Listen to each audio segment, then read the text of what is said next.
Hi guys! Welcome back sa ating tutorial. Today, ipapakita ko sa inyo ang dalawang paraan kung paano gumawa ng professional looking table of contents sa Microsoft Word. Kung may report, thesis o anumang long documents kayo, makakatulong ito para makatipid sa oras. Ang una natin gagawin ay manual TOC method at ang pangalawa ay automatic TOC method. Okay? Unahin natin ang manual method.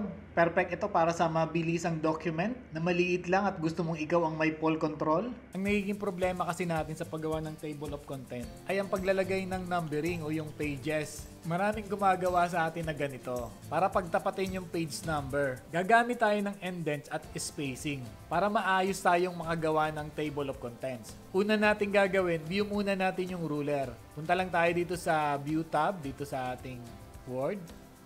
Then, lagyan lang natin ng check yung ruler. So, meron na tayong ruler dito. So, para kita natin yung indent at saka yung tab. Then, select natin yung ating gagawing table of content. Punta tayo ng home tab. Then, dito sa paragraph group, click natin itong maliit na arrow na to.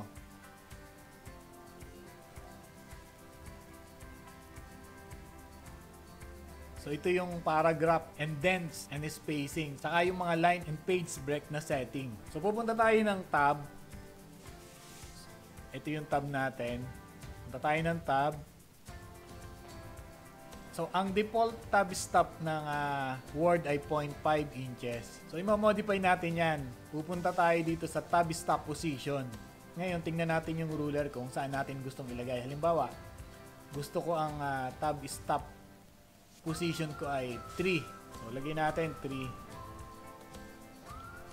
Then, ito yung alignment, left, center, or right. So, dun lang tayo sa left. Pwede ring right, pero usually left yung ginagamit natin. Yun yung alignment pag nag-tab ka. Nung ilalagay nating numbers. Then, dito sa leader, lagyan natin ng dot. So, click lang natin yan. Click natin yung set. Then, hit OK. Ito na yung tab stop natin, nandun sa 3. Delete natin to. So, mag-tab tayo. Ayun, at doon tumapat sa 3. Doon sa ruler yung tab. So, ganun din yung gawin natin dito. So, hindi ka na mag-i-encode ng dot, dot, dot. Kasi meron na tayong leader na inilagay. Tab. Tab.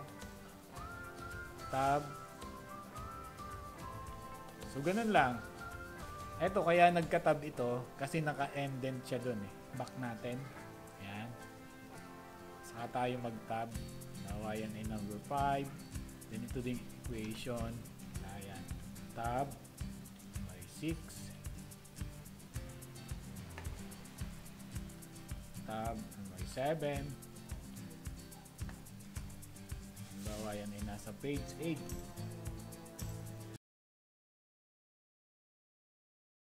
So, yun lang. Ngayon, kung gusto mo namang i-adjust ang space ng tab stop, select mo lang. Then, punta ka lang dito sa ating ruler. Tapos, i-drag lang natin yung tab stop na yan.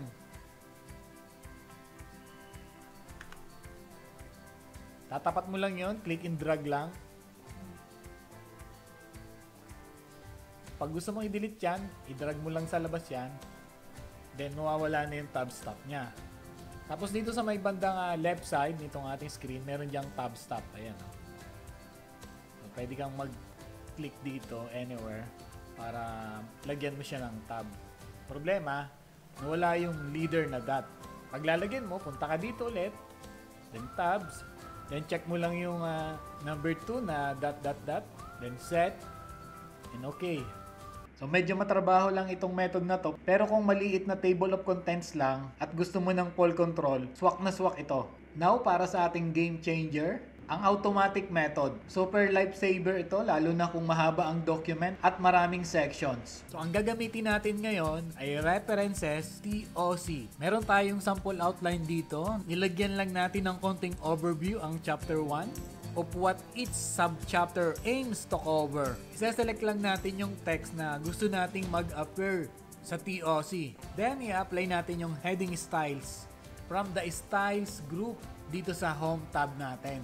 Typically, yung main section gumagamit ng heading 1, subsection, use heading 2, and so on. So select natin yung heading 1 natin, abstract, chapter 1, chapter 2, chapter 3, chapter 4, chapter 5, chapter 6, chapter 7, chapter 8, chapter 9, references, then appendices. Then balik tayo sa taas.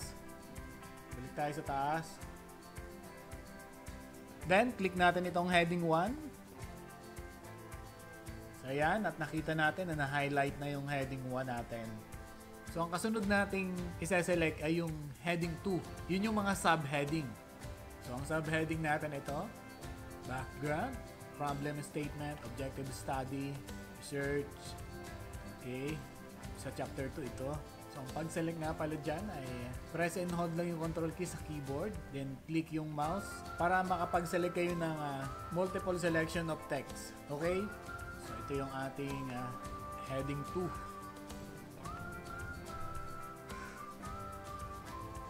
Then click natin heading 2. So ayun. Highlight na yung ating heading 2.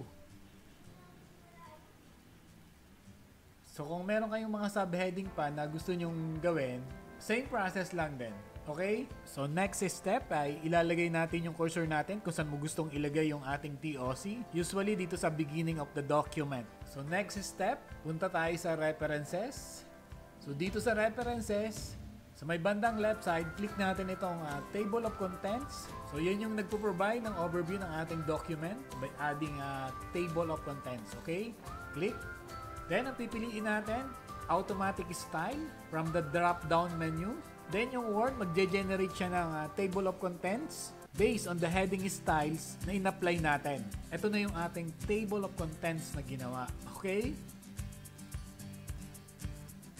Kapag meron tayong binago dito sa ating document, like adding, removing, or renaming headings, or kapag nagbago naman yung paging natin, bawa ito, napapunta dito sa next page. So, kailangan nating i-update yung ating TOC. So, click lang natin itong ating TOC. Then, mag-a-appear dito yung update table sa bandang taas. Click lang natin yan. So, pili lang tayo. Either the entire table or just the page numbers. Pero kung page lang, okay lang yung page number on it. And hit OK. So, yung ating research naging number 4. So, dati yan kanina ay research question. So, nabago din yung kanyang subtitle. So, pwede rin nating i-customize yung ating TOC. Punta lang tayo dito sa references, then table of contents. Then, makikita natin dito yung custom table of contents. Click natin yan. So, ma-adjust natin dyan yung format, show levels, at saka marami pang iba.